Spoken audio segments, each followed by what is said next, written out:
Ladies and gentlemen, can I please have your attention? And I need all of you to stop what you're doing and listen. It's waffle box time. I don't even know what that means. No one knows what it means, but it's provocative. No, it's not. It Gets the people going. You know what old Jack Burton always says at a time like this? My crotch is itchy. Surely you can't be serious. I am serious. And don't call me Shirley. What would you do if you had $1 million? 2 chicks at the same time, man. Just thank the Lord she didn't live to see her son as a mermaid. You killed a hooker! Call girl! No, she was Cyril, when they're dead, they're just hookers. This time we are sure she's a woman, right? Why do you want to listen to the TV with the stereo on? Because I like to party. Let's do this! Ooh, welcome to Whacky Box, the podcast where we talk about anything, everything, and nothing, all at the same time. Coming up on episode 13, we've got iHop adding to their menu, Ryan Reynolds in another movie. We have some weird superstitions and so much more. My name is Mike Fish, and I am joined, as always, by the guy who knows everyone's name. It's Kush Hayes. How you doing, buddy? What's good, y'all? Mike, how you doing tonight, buddy? Episode number 13. I have some weird stories involving podcasts and episode 13. So, yeah, man, we might just want to jump right into that. It's an unlucky number. It's statistically an unlucky number. I don't know what statistics have to do with that. That just sounded smart. Sorry, everybody. Statistically true. Statistics. By the way, for those audio listeners, when I made that weird intro about Kush, the reason is if you're watching the video version, he's got like the Cheers background. That's why. So if you're listening, you're probably like, what do you mean? He knows everyone's name? What's that even mean? I literally just had a couple guests from the UK on the other day. We don't always record these podcasts in a row or on the same day or whatever. But James and John from the Where Nobody Knows Your Name podcast, that's the Cheers dedicated fan show. They made their return, and a title might change hands this weekend, folks. You're gonna have to check out Microdose number 80 on the Bosnet.family this Friday, noon California time. With the Robin Seto party game. The Robin Seto cameo party. There we go. Yeah. And so what Mike is referring to is I didn't change the background. Normally it's movie theater seats, but yeah, feel nice and comfortable. It doesn't even work. But I still like the background. Cheers is just really good comfort television, Mike. I don't know how you feel about it. That and Golden Girls are very good to just put on and shit. So dig this, since you brought up Golden Girls, Fathom Events, which is they do special theatrical screenings of random things. They're responsible for my visual experience of The African Queen last month, as mentioned a few times. They are doing a special Golden Girls screening coming up in September. Yes, we have tickets for that because it's a slam dunk for me to do something with my mom. And the whole point of most of these Fathom events, because Golden Girls in the theater, what's that all about? The point is they're selling a Blu-ray set, and this is the commercial for it. Oh, yeah, they can make it a comeback because I recently saw, because every now and again I do peruse. I'm pretty sure I mentioned this before, but I peruse the Funko Pop website. I don't know if you're familiar with Funko Pops. They're weird looking, basically collection figure things. And they had the Golden Girls. So I got Sophia. She's now in my collection. Oh, far out. Sitting next to Deadpool and Dr. Pete Venkman. That's nice. When you put Deadpool in the equation, none of that is out of place. That's just how that works. But before we get into those superstitions, because I've got a thing about Mike, because a podcast I used to do, the Mike and Adam show with Mike and Adam, lasted 13 episodes, and then it went down the shitter. That's so strange. But yeah, before we jump into that, how was Kush Hayes' weekend? What did you get up to?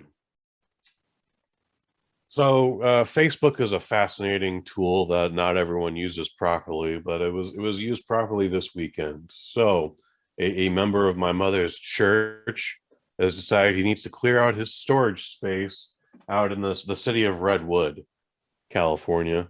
And in this storage space is a very large set of comic books. Now, we don't have any room in the house for this shit, man. Like I'm really limited on space as it is. But then as I'm reading this dude's post, he is literally talking about like, yo, I'm just gonna throw all this out if no one makes me an offer. And I was like, what the fuck? Like I had to take this seriously. You know, I some might say I lowballed him, but I definitely didn't go $1. But he didn't fight me on it. He literally took the first offer. There was no haggling. He was just like, I'm happy to get all these containers of comic books out of this storage space for reasons. And I've been spending the last couple of days just going through them. I can't dedicate a whole lot of time. So, you know, chipping away an hour at a time. Right now, we're just counting. We're just doing a head count. And so far, Michael, there is over 2,000 comic books. And we are still counting. So I would have went in $1. When a man says, if I don't have an offer for this, I'm literally going to throw this in the garbage, his bargaining power is very low. Go for $1. But no, I didn't feel bad about my bid, and I have no guilty conscience over it. And like I said, the gentleman happily took my cash, helped me move things to the car. If we couldn't fit everything in the car, he was happily going to fill up his car and follow me the half-hour drive it would have taken. Ultimately did take. And then it would have helped me unload there. But the story's starting to sound a bit shady. It's in the house. Things are a lot tighter, but we're going through this fucking thing. And just the things we've found on the head count, I can't even tell you right now, Mike, but some sexy shit, dude. Some real sexy shit. And you'd be like, what?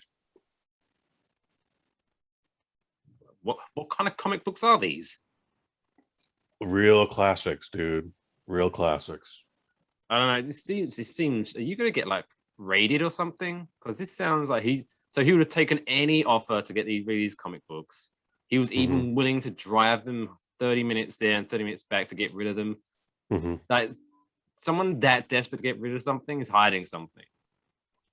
I don't know. I don't want to know about all that or even theorize that, but I thank the gentleman who will go nameless. Until the old police nameless ask. Comic book distributor. Nah, man, it's fine. It's fine. Don't worry about it. Don't worry about it. I'm not worried about it. I'm not gonna, just keep. I will tell you this: there was two shoe boxes filled of trading cards, and like there's like some old classic Star Trek the original series trading cards. It's like, I mean, they're weathered, dude, but I'm just like, wow, this is amazing. Like, even if everything in this box went for $1 a piece, like this box might have $500 in it. Well, soon you'll be plugging your eBay store on the show. I'm thinking about it. Maybe something even sexier than that. But we'll more details to follow. OnlyFans? Is that the sexy eBay? I don't know. We'll start an OnlyFans channel, Mike. OnlyFans.com/wafflebox. I don't know. Where you get exclusive podcast clips, but I'll get my nipple out. Well, so here's my OnlyFans channels. I'm just gonna read comic books without a shirt. It'll be this angle. Chest hair will be just full on display. But if you've seen the beard, as many on YouTube are watching now, this isn't. Yeah, don't worry about it. But I'm just gonna just be reading. I'm not even gonna interact with the camera. I'm not even gonna read your chats, people. You just donate to me reading these classic comic books. It looks something like this. So here's your free preview. Only with more nipples. More nipples. And that's where the money goes, my friend. Let me tell you a story. So it wasn't about my weekend. My weekend was pretty boring. My weekend was just me drinking a lot. But no. So, but the story I do want to tell from the past Break it down. is so. I'm not going to get too graphic, but Okay. about 30 minutes before we started recording this show, I was using the bathroom in a seated position, shall we say. You can fill in your own blanks there. And I'm just sitting there, my, you know how you do, you're on there, just on your phone, scrolling through Twitter, because that's what you do when you're doing that. And then all of a sudden, I feel this little footsteps crawling up my back. Oh no. And also I just because you feel something, so you knock it, and I could just feel this thing, and I knocked it, and it wasn't very big, but it was like a beetle thing crawling up my back. I was like, ah! Oh no. Yeah, I don't know. I don't care what activity you're in the middle of, dude. That bathroom's gonna be just a little bit messier on the floor, because I will not be sitting there if there's a beetle crawling on me. Fuck that, son. It was, yeah. I still get shivers. I mean, it's only an hour ago, but still, it's like, ugh. Wow, only an hour ago. Shit, man. Do you need an 800 number? Like, I would give you a hug right now if I could. That's traumatizing. Well, even though I'm pretty adamant, I know, because before then I was outside sitting on the wall having a cigarette, so I'm just sure it just crawled on me while I was sitting outside, and it just followed me in and blah blah blah. But still, the next time I go to that bathroom, I'm like triple checking everything. I'm checking under everything, make sure there's nothing there. Ugh. I was once upon a time in an intimate position solo. That's as far as I'm gonna say. But for whatever reason, I decided to look up, and sure enough, there is a spider zeroing in on me, sucker. And I was like, no fucking, like, I couldn't do a proper ninja roll out of the way. Like I don't even remember how I got out of that situation, but that happened, dude. And it has like haunted my nightmares ever since. Just like, that's your visual for the Facebook. Yeah, thanks. Let's move on, shall we? Now we've talked about Was us. that TMI? Was that too much information? I think it just built a little bit on my story. It worked. It worked. First topic for this evening, or this afternoon, or this morning, depending on when you're watching or listening to this. We don't judge. Are you a frequent, or have you ever been to a iHop? All the time. Yeah. So when do you typically, when you do go there, are you like a morning person, or are you I've had a couple of drinks and now I'm hungry kind of guy? No, once we became an adult, not even of legal drinking age, but of voting age, IHOP visits came after 1 and 2 in the morning, after several drinks. But back in the day, it used to be like a treat you would do with the family. You know, you go in the morning, like, ooh, pancakes with chocolate chips. Get the fuck out of here. This is blowing my 8-year-old mind right now. No way this is happening. It's my 2 favorite things. Yeah. And as I said, obviously, one scenario is we're a child, so having a Coca-Cola or a Pepsi is a big deal at that point. And the other scenario, it's after hours where you are not even allowed to drink alcohol at that point. So when this story that you're about to tell comes up, I'm like, oh, I guess that is a big deal, isn't it? So yeah, so IHOP, after they did a drinks and dining survey, the results suggested that younger guests were craving an alcoholic beverage alongside their plates. So President J. Johns, which is a terrible name, J. Johns, has apparently decided they're going to add alcoholic beverages to the IHOP menu. It's going to be called the Bubbles Wine and Brews menu. It's going to feature mimosas, wines, as well as Bud Light, Blue Moon, Corona, and locally sourced beer. Okay. at launch, it's going to be 3 restaurants in San Diego and New Mexico, with expansions planned in New York, Rhode Island, Maryland, and Ohio. Okay. When I first heard this and first read this, this is going to be one of 2 ways this is going to play out.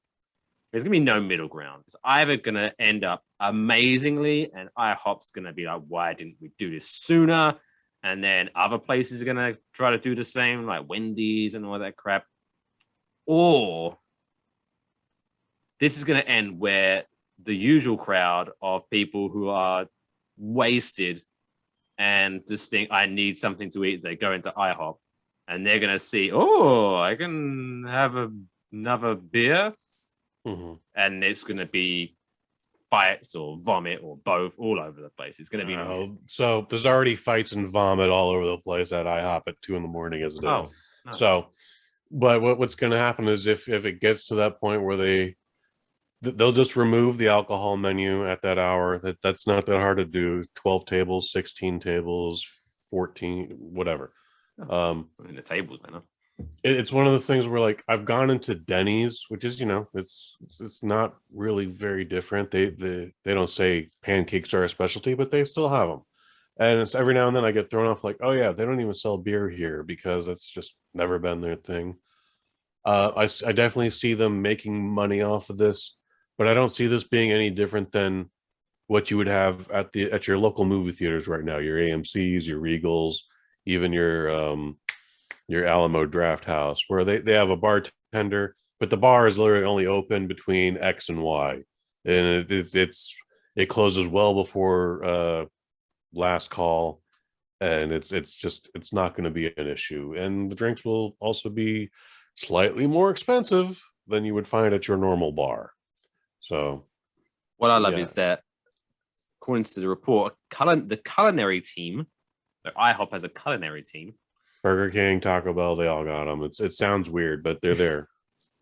So they put together a list of suggested pairings at IHOP, including a barefoot bubbly brute mimosa with original French toast, or a Corona extra with spicy poblano omelet. So IHOP is still going to be IHOP. Denny's will still be Denny's. So they're going to still have like an employee retainment problem. So these drinks aren't going to be fresh. They're going to be just like in that can of Club, and they just crack it open. Ooh, mimosa. There you go. It's a little ice, stir it. Oh, here's some garnish. There you go. Like you're never going to see your drink made. Don't expect much out of the IHOP bar. What's scary is that probably if you go to an IHOP and have a drink, probably, I'd never thought I'd ever say this, but probably it's safest just to get a Coors Light. Get something in a beer can. Yeah. I can't don't imagine... risk the wine, because guess what? Someone doesn't drink all of their wine. Pour it back in the bottle, baby. We're gonna make another 742 off that. Or it just hasn't been ordered that much, so you're drinking from a bottle of wine that's been open for like a couple of days, and it's because I can't imagine, and I could be wrong. J. Johns or whatever his name was, J. Johns, yeah, it was right. Feel free to come on the show and talk about it, but I can't imagine IHOP's going to have like mixologists or anything like that. It's going to be the regular people. It's just going to be their staff, and they're not going to bring in a special bartender. It's just like, hey Mario, do you know how to make a sex on the beach? Okay, no, that's a great joke, Mario. No, but I really it's a real drink, dude. I need to know how to make it. You know how to make that? He comes over while scratching his balls with the burger flipper. That would happen. Yeah, I'll get you a drink. I'm good. Thankfully, this isn't 30 years ago, or there'd be just like a Pall Mall hanging out off his lips. Don't worry about the alcohol is gonna. Don't worry about that, Ash. Yeah, alcohol will kill it. Don't worry. So do that if you're in those areas. Why not? I think I'd definitely give it. I don't know in there just to see the novelty of it, but I would most likely just order a beer at the IHOP. Nothing crazy. Yeah. Unless they do one of those, I don't know if it's an IHop rule or maybe a state rule where you have to order food with your beverages. I don't know. I mean, no, if you want to be weird, you can just order pancakes and not drink anything. I mean, weirdo. That's it. Again, that's just weird, but I guess people do it. Like, water's free still, bro. It's okay. Moving on. Captain Drymouth. This is a very food-centric episode because our next topic is this one. I don't think we're going to be able to break this one down that much, but so everyone's now familiar in the whole wide world. If they wasn't before, they are now, of Prince Charles and Princess Diana's wedding, because not only was it a big thing, but also The Crown on Netflix recently. Everyone's buzzing about it. Which was, as because this was before I was born, I actually did the math wrong. Like, I'm terrible. I think on that, I'm going to have to change that thumbnail because I'll cut that because I put a 30-year-old cake. No. This is a 40-year-old cake. 1981. 1981, 40 years. Because I was about to say, this is before I was born. Wait a minute, I'm older than 30. 40-year-old cake. So someone whose name was Moira Smith, who was a member of Queen Mother's household at Clarence House. So she was given a slice of cake from the wedding in 1981, decided to preserve it in a bit of cling film for some reason. She didn't actually say why, but whatever. But so recently it was put on sale. I don't know whether she did it or, because this is very vague, this story, so I don't know whether she did it or maybe unfortunately she passed away and her kids were like searching through her things and like, what the fuck is this cake? Why fucking weirdo? But they put it up for sale or auction, and it went for $2,500 dues. Yeah, they were only expecting it to get like maybe 500 pounds, whatever let's not even worry about that. $700. My MSNBC article here has pounds and dollars, and I've only got the pound. They got real cute. They got real cute. But yeah, so I understand that the person who bought it for way more than, again, what they thought they were going to get for it, but also way more than like what the fine. There's a huge gap between his bid and the previous bid before him, and he was just like, "I'm taking this cake home, bitch." Okay, this cake that I can't eat, this 40-year-old cake that like I can only keep in my freezer. Can't do anything else with it. You can't take it on tour. You can show it to your friends, but why would you don't want those people at your house? Come on, what's wrong with you? It was bought by a man named Jerry Layton. So I don't know if he's Jerry Layton. Huh? Jerry Layton, you so crazy guy. So he is a luxury boat charterer. So I guess he's got money. Okay, this was a drop in the hat. Then he bought there. He's got some sort of strategy behind this. This cake that he has purchased, it is leading to a bigger payday down the road. And I don't even think he sells this thing. I bet this is like, he's like, yo, this next thing is going to get me like $1 billion, and this I will give them this as a thank you because they're super duper into Charles and Diana. Well, so he said, I also thought that I could wait, but yeah. So he said, I thought about I could put this up for a raffle prize with some of the money going to Centerpoint, which Princess Di was the patron of. He said, I will have to think of a way to stop myself from trying to eat it, though. Cheeky. Oh no! Just that's remember, a real quote. Yeah, he said that. So okay. Jerry, if you're ever worried about that you're going to eat this 40-year-old cake, just remember that's ridiculous. So yeah, that it's 40 years old. The article that I have in front of me, the auction house strongly suggested, don't eat this. This is not edible. It's 40 plus years old. Or doorstop. I once upon a time dated a woman whose little sister got married before her. So that was already a hot button topic. But then her and her husband did the gimmick where They took a slice of their wedding cake. They wrapped it up in whatever or kept it in a box. I kind of forget that detail, but they kept it in the freezer for a year. And then for their 1 year anniversary, they had a small party. I was not dating anyone during the wedding, but by the time the party showed up, I was already dating this woman. And I was supposed to bring myself and a handful of friends that were at that wedding to this thing where we were going to watch the bride and groom eat part of this cake. And we were late because of a Roy Jones Jr. fight. And then I just got my ass eaten the rest of the night unpleasantly. It was like, ah! And then rephrase that. Obviously, me and this woman did not last much longer. And then, spoiler alert, the married couple in this scenario got divorced anyways for equally ridiculous reasons. But yeah, so I want to know, like, no wedding cake for you then. I applaud that. I applaud that. Yeah, I don't want to eat a 1-year-old cake, let alone 40-year-old. It sounded weird in the first. I was like, you really wanted to watch us eat? Wanted us to watch you guys eat a year-old cake? That doesn't even sound good. It's not entertaining at all. No, we watched the heavyweight champion or the middleweight champion knock a motherfucker out. It was great. It's weird. Like, why would you do? Like, why would you think that's a good idea? Why would you think, okay, well, let's save this bit of cake for a year, and then let's invite everyone around who was at the wedding so they can watch us eat it. And you thought that would be a fun thing for them. This is apparently some sort of marital tradition. Maybe it's old school. This is over 20 years ago now, but this was an incident in my life that happened over a wedding cake. And I was just like, what the fuck?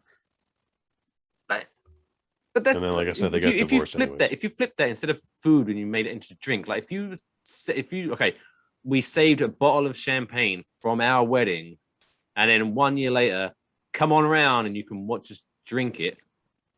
You don't get any. You can just watch us drink it. Like, they actually thought that people would be like, oh boy, I'm circling the date. I can't wait. Fucking weirdos. Sorry. And are they still your friends? I mean, we like each other's stuff on Facebook. Don't worry about it. You're right to say it's weird. Well, maybe I won't. And they're not going to listen to this anyway. So it was weird then. It's weird now. So they're willing to invite you around and force you to watch them eat cake, but they won't even listen to a podcast of yours. Well, selfish people. You know, I'm going to clip for the sake of this episode, and I'm going to put it on Facebook, so hopefully they see it. Yes. You know you're talking. You invited Kush round to watch you eat fucking cake. That's weird. Yeah. Weird times. But yeah. So apparently this wedding cake thing is a thing. Apparently he's going to put it in his will. I get that things belonging to Chuck and Diana like would catch a hot penny, but also it's just like, well, where do we stop from there, dude? Like when do we get to Tupac's last taco? You know, what happened just to the old Leonard Nimoy's menthol cigarette butt? What happened to the classic? Here's like a what are they called? A hash brown or a bit of toast that has Jesus' face in it. That's why I had when I was growing up. Oh, this weird stuff. Whatever. But yeah, apparently it's going to go in his will. So when he dies, this bit of cake and he's going to go to charity. So I don't know when he's going to die. Could end up being like 80 years old. Like, and charity is probably like, I don't want an 8-year-old bit of cake. What's that going to do? I wonder what is the oldest wedding cake still preserved. It's another one of those weird world records. I'm sure I can find it out for next week. Will it belong to a celebrity couple like Frank Sinatra and one of his wives? No, or will it's going to be owned by some couple who have some 28 random cats. Greek Catholic couple. It's gonna be weird, and they stink of urine, and they've still got their wedding cake from 70 years ago. 7 years ago. Wow. And like, and she has a bigger beard than her husband. Like, I can see it. Weirdos. Sorry, Hilarious. Weirdos. Next, if you didn't want to eat 40-year-old cake, how does Olympic gold medal sound to you? Yum yum yum yum yum yum yum. Sounds high in minerals. So,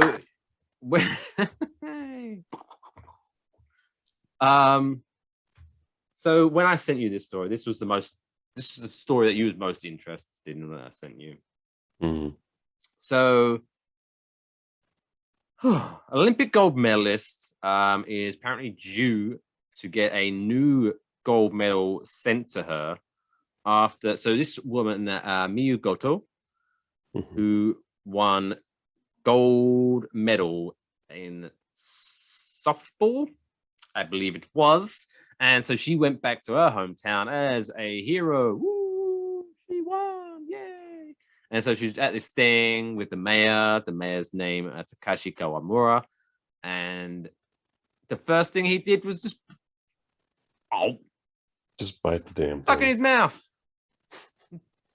chewed on it like so, there's not much to this story, but there is so much to this story. Yeah. Why would you do that? That's a thing you do when you.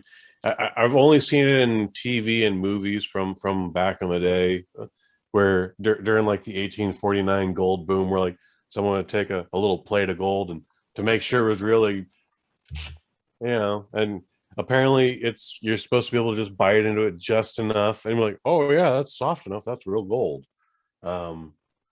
I've never seen anyone just bite into like, oh shit, that's a nickel. Fuck you. Bam, bam, bam, bam, bam. Wouldn't it be funny if he bit into it was chocolate? If you bit into it was chocolate. That's also another joke that we never see executed. It's always thrown to like, oh, that was delicious chocolate. You never witnessed the execution of the chocolate gold. Anyway, what's really weird about this is, so during the Olympics, when anyone was presented with a medal, anyone who podiumed, it doesn't matter what country you were from. In Japan, let me back up. Traditionally, someone has a tray of medals. You silver, bronze, gold, whatever it is. You the performer who won, lean your head forward, and then that person puts a medal over your neck. And because of COVID and the Delta variant and everything else stupid, they went, well, here's your medal. It's still on the tray, but pick that shit up, motherfucker. Yeah.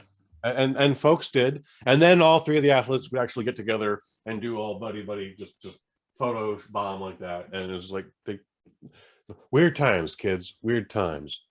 So that all happened in Tokyo, Japan. So for the mayor, the governor, whoever this giant political power was, to just he was the mayor of the Japanese city in Nagoya, the mayor of Nagoya, for him to just violate all that shit, super weird and feels super inappropriate or diabolical, knowing that they will just reissue a brand new medal. And he was like, well, I'm going to keep this now. Like, they'll probably make him turn it in though. Well, he offered to pay for the replacement, but the IOC have said, stay out of it. We've got this. You're fucking things up already. From these fucking medals. He said, I forgot my position as Nagoya mayor and acted in an extremely inappropriate way. Which is a statement that sounds like this is a copy and paste to our city, mayor. Like, no matter what you do, this is like, sounds like Andrew Cuomo flashback. I forgot my position as New York governor and acted inappropriately. Mike, I recently saw Snake Eyes, the G.I. Joe Origins, and I am all up on Japanese culture, and this only brings dishonor and shame. This is bad times, man. This is bad times. Social media users went nuts, apparently. Nuts! With, this is sad. This could have been so much, I'm sure they could have come up with something better than this. Germ medal was soon trending in Japan. Like, that's not even a good medal, term. Really? That's stupid. Why are people stupid, Mike? It's like hashtag that's nasty. That'll do. That's nasty. That's a good hashtag. That's a good hashtag. And then you can have just more things joining that. It's like it's beautiful. But yeah. So after it happened, over 7,000 complaints to CEO authorities about it. See what I told you. Pays to see foreign films, kid. Snake Eyes, G.I. Joe Origins. I don't think it's in theaters anymore.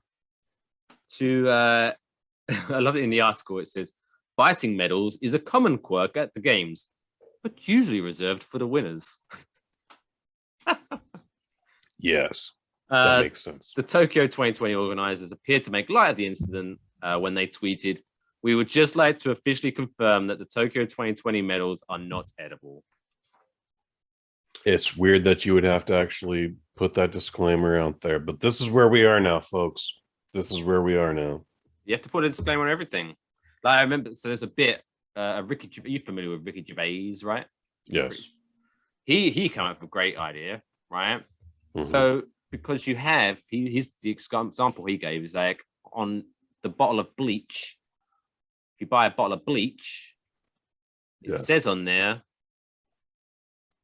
do not drink, or not to be internally consumed, or something along those lines. Yes. He was saying, do not consume.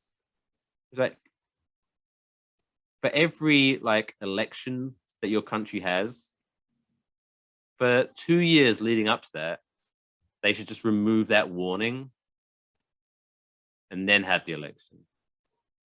Because anyone who needed that probably shouldn't be trusted in such a decision. I thought it was a pretty good idea. Did you hear it that time? Oh, for fuck's sake, so this is conspiracy. Now I hear. You know what, I'm just going to edit it. I'm going to edit it, finish I up guess what I you're said. going to have to now. And then I'm going to slice in that hilarious laugh, and it'll look seamless. Excellent. Because I'm not saying it for a third time, because then I'll look weird. Anyway. Moving on.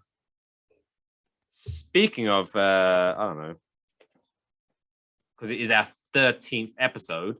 Episode 13. Yeah, we've been talking about bad superstitions and all that jazz, man. Indeed. So people often think that 13 is an unlucky number. So yeah, I thought I'd dig up some old or crazy superstitions, and I'll just start reading them off and we can discuss the interesting ones. I put a big list together. Obviously, I don't think I'm going to go through them all, but, stuff to go through. So, first one. Did you know that apparently in Russia, Russia, they're celebrating or even congratulating someone the day before their birthday is considered extremely bad luck. Really? Doesn't say why. I mean, life is very, very cheap over there, so there's probably something to do with that, or there's some sort of weird statistic where every time you wish your friend a happy birthday, he was just plowed by a snow mower or whatever it is out there, or an angel dies. I know you got a huge thing there. We're coming up on the blah blah blah Redhead Days festival, and the last time I was out there in 2019, there seemed to be this weird festival.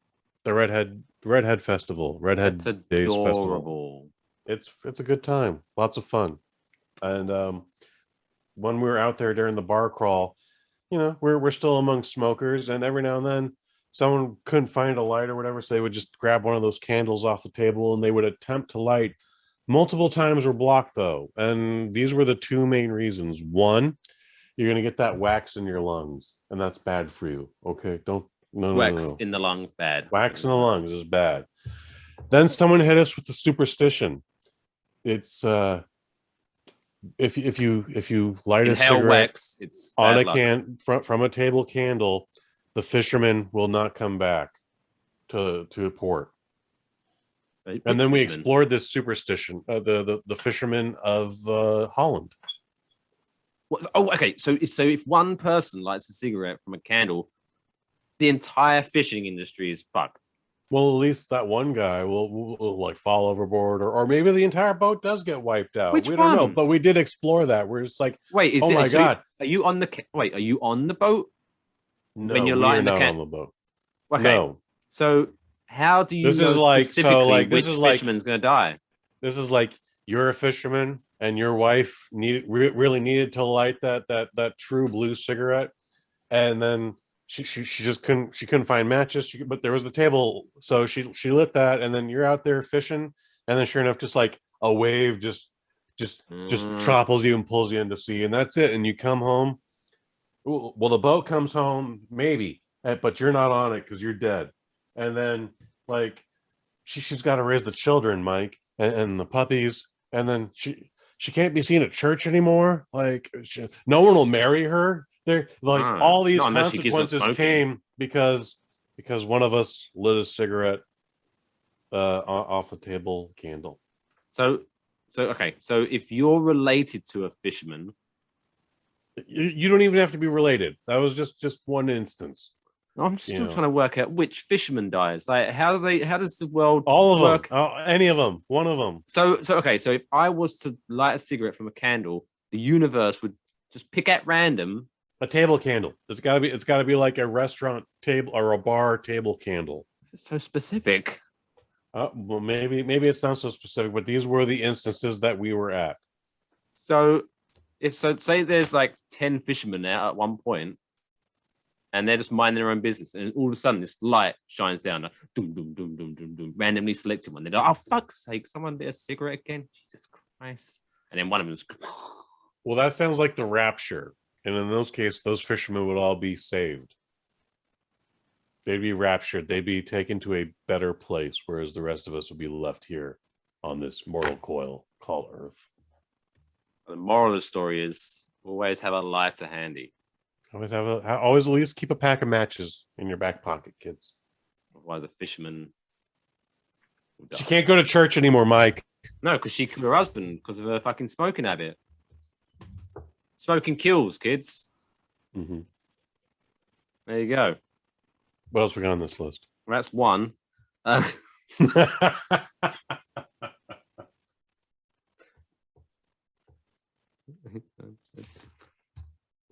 Only 15 to go. So don't place number 2. Don't place 2 mirrors opposite each other, because the infinite reflections in Mexico are said to open a doorway to the devil.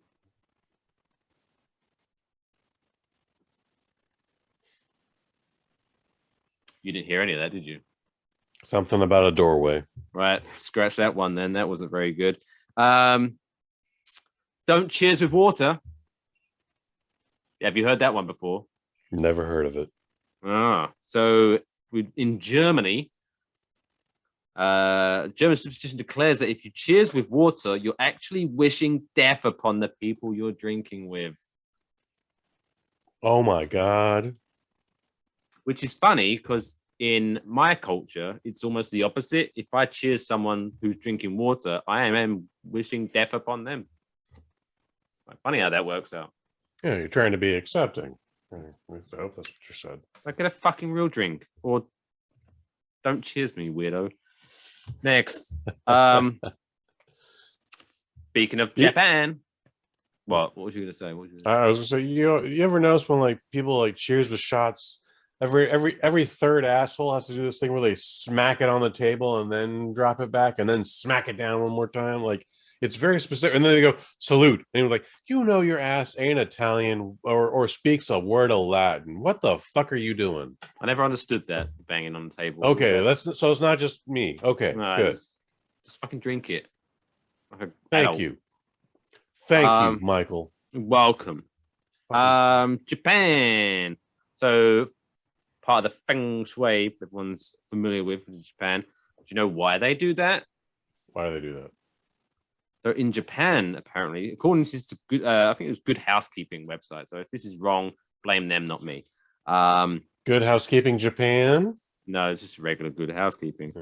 Oh. According to Japanese superstitions, sleeping with your head in the direction of the north is bad luck because that is how the deceased are laid to rest. Okay, sure. I get it. Makes sense, I guess. That's weird. That's a feng shui thing. Like feng shui is Chinese.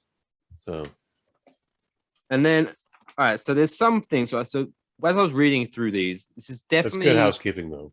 Some of these were definitely oldie times, obviously, but it was obviously back in the day when left-handed people were like vilified.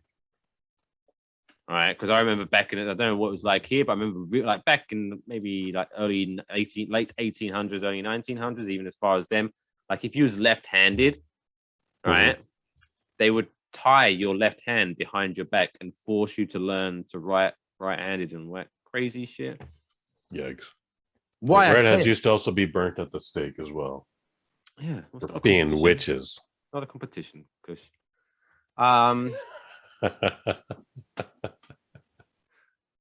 So if you get like, have you heard like where they say, "Oh, you got an itchy palm"? Oh, that means getting money or something. Well, so it's specific. If it's the left palm, that means one thing. If it's the right palm, that means another thing. One of it does lead to money. The other one probably leads to death. Well, it all leads to death in this list. In Turkey, originating apparently, an itchy right hand means you're going to come into some money, but an itch on your left means you're going to lose money. Quickly moving on to that, because this is like as a theme. Apparently in France, it's good luck to step in dog shit. But if so it's good luck if you step in dog shit with your left foot. Okay, so it's the opposite. But it's bad luck if you step in dog shit on your right foot. Oh like, what does that even mean? Like I can understand, like all of this is nonsense, obviously, right? But I can understand, like at least, like the thought, like with the mirror thing, in Mexico, doorway to the devil. I get that. Mirrors, get it. Saying don't sleep with your head to the north because that's the way the dead people will lay down. I get where that's originating from, but I just stepped in dog shit. Which foot? Right foot. What is that like? People trying to make that silver lining thing or something or other. Yeah, no, dog shit is dog shit. There's nothing lucky about that, folks. This is one of my favorite ones. If you're in Iceland, the local superstition is that doing your knitting on your doorstep will extend winter. Yeah. What? Oh, is that a thing we want? Where was you going with that? Where did you think I was going to go somewhere logical, and then you was like, "Oh no, that doesn't fucking make any sense." Decrease winter, or your penis grows 3 pounds heavier. Like, let's do a last couple. In the Netherlands, who doesn't love to sing a ditty tune at the dinner table? Apparently, according to this list, not according to me, if I'm wrong, if you sing at the dinner table, it is said that you are singing to the devil for your food. Is this from the town that Footloose was based upon? Like, what does that mean about the chef? Like, just because you sang a song, are you accusing me of being the devil? Well, the chef's an asshole. Probably most chefs are. There, I said it.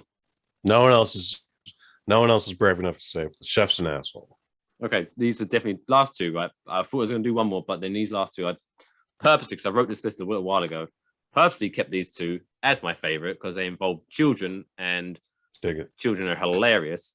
So according to this, in Turkey, you shouldn't jump over a child because doing this will curse them to be short forever. That explains a lot. But I love the fact, again, because a lot of these things, I imagine, were set up years and years ago to stop people from doing things.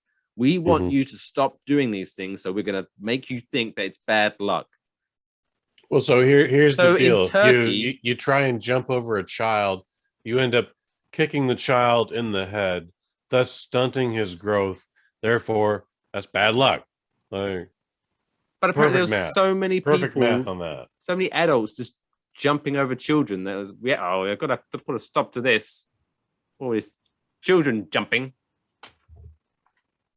And then this one, so this one, this one's probably even nonsense because even they've quoted a different source on this one. AOL Lifestyle, apparently. So it is considered bad luck to kiss a baby on the lips because you'll condemn them to spend their entire adult lives drooling. Drawing? Drooling. Oh, drooling. Megan. Okay. I got a new one.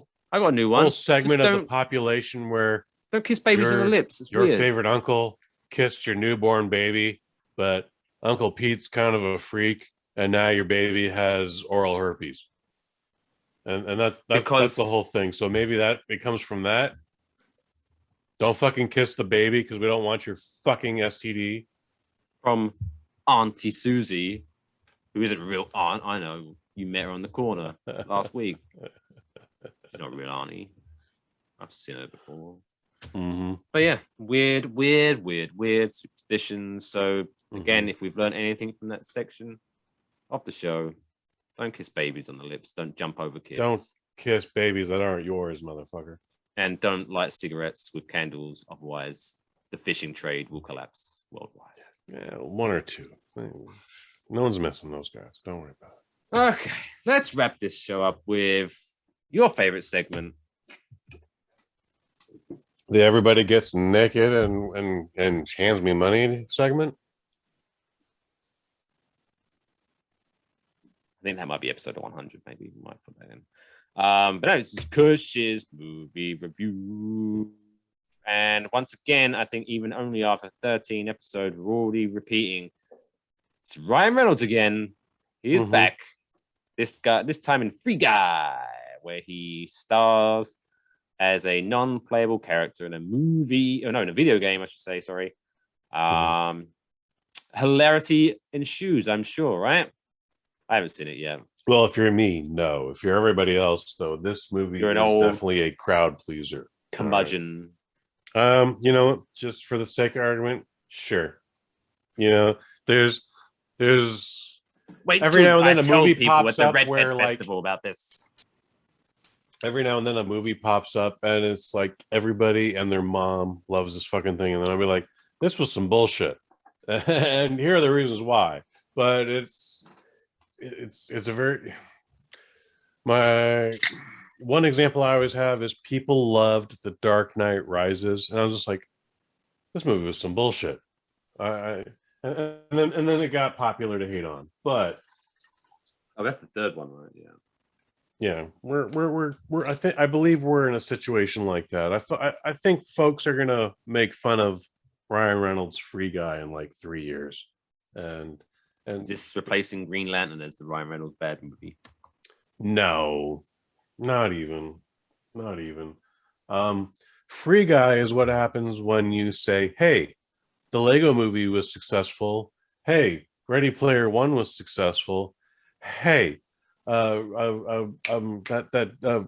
Ralph, it had 2 movies, okay, but instead of using money for all that intellectual property, let's just give it to Ryan Reynolds. It's he's really cute, he's built well, people like him. he's gonna do good things with it. Okay, I understand he like buys wells for little countries in New Guinea. It's gonna be fine. Don't worry about it.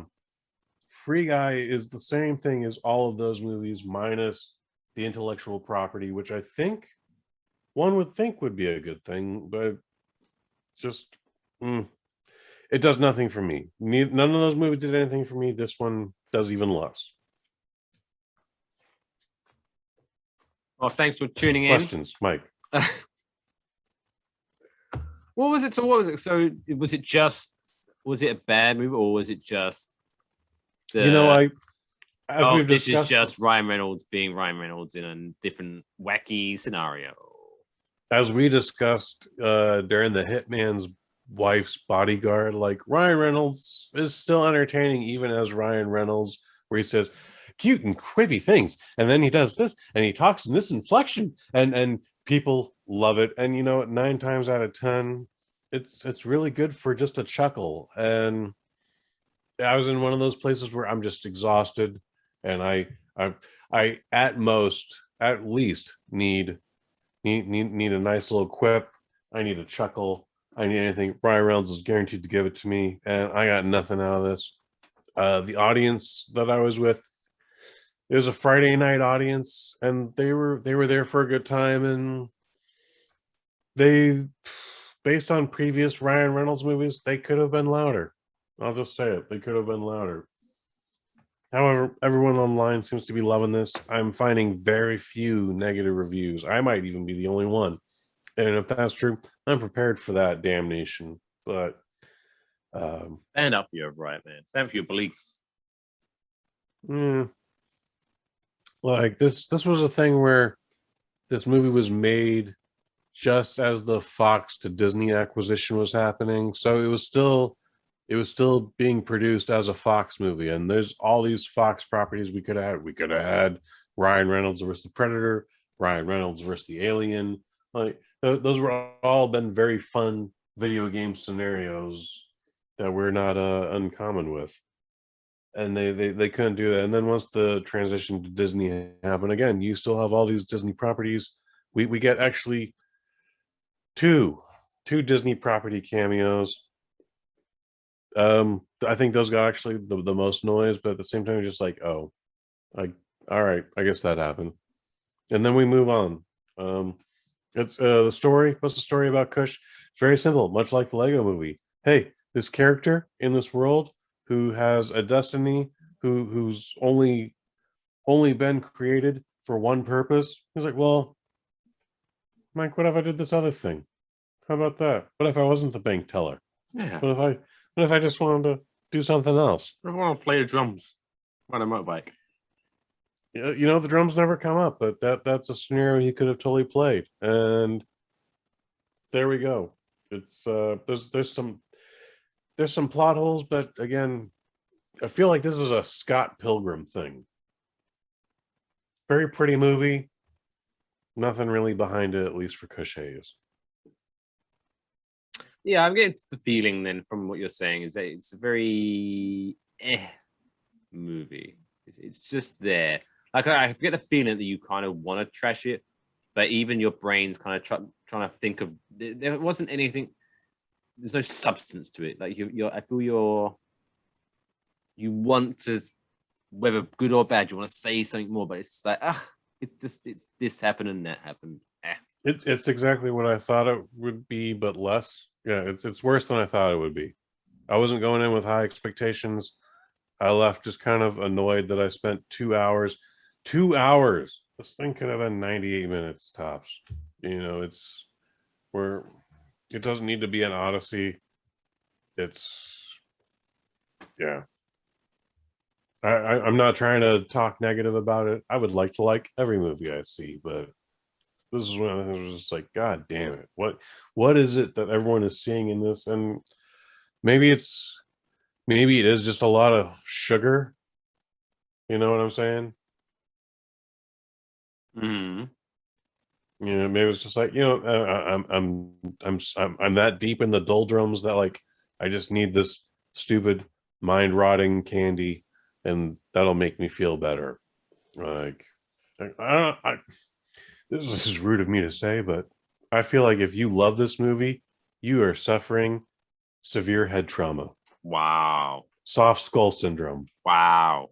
You might have even been dropped as a baby. When someone was trying to jump over you. I would give this a 2 out of 5. 2 out of 5 avocados or waffle irons. Mm-hmm.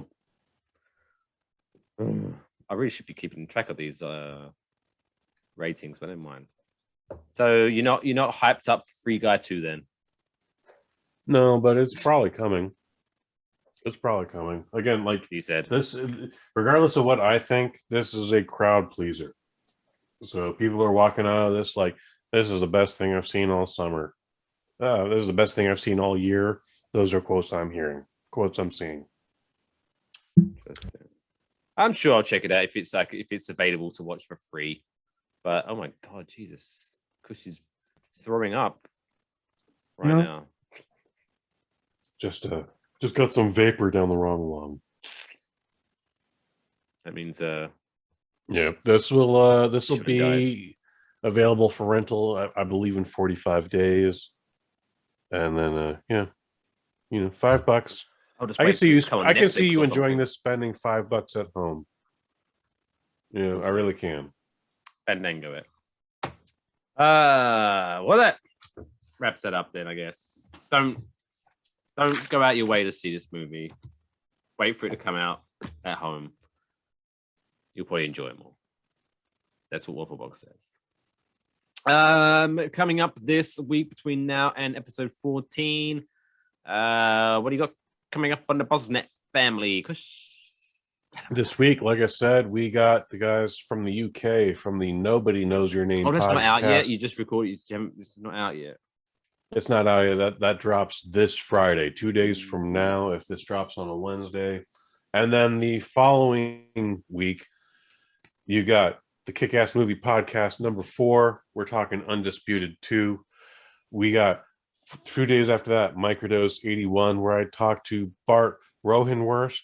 I may have butchered his name for a fifth time. I don't even know what his name is, but it sounded like of the Redhead Days Festival. He's Dutch. What are you gonna do? And then as I've been plugging the entire time, the Iron Dragon TV Film Action Fest is on right now. Check that out. Iron Dragon TV actionfest.com, idtvactionfest.com, and find out more about that. That's August 21st all the way to September 4th. Check it out. Ooh, I like that. That's a good sound effect. That's how I end the show.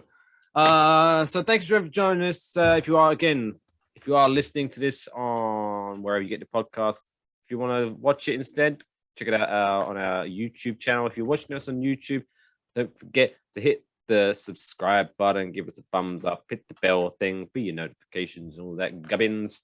If you do want to listen to it, it's now also available wherever you get your podcasts, on Spotify, Apple Podcasts, Google Podcasts, Audible, iHeart Radio, and all that good stuff.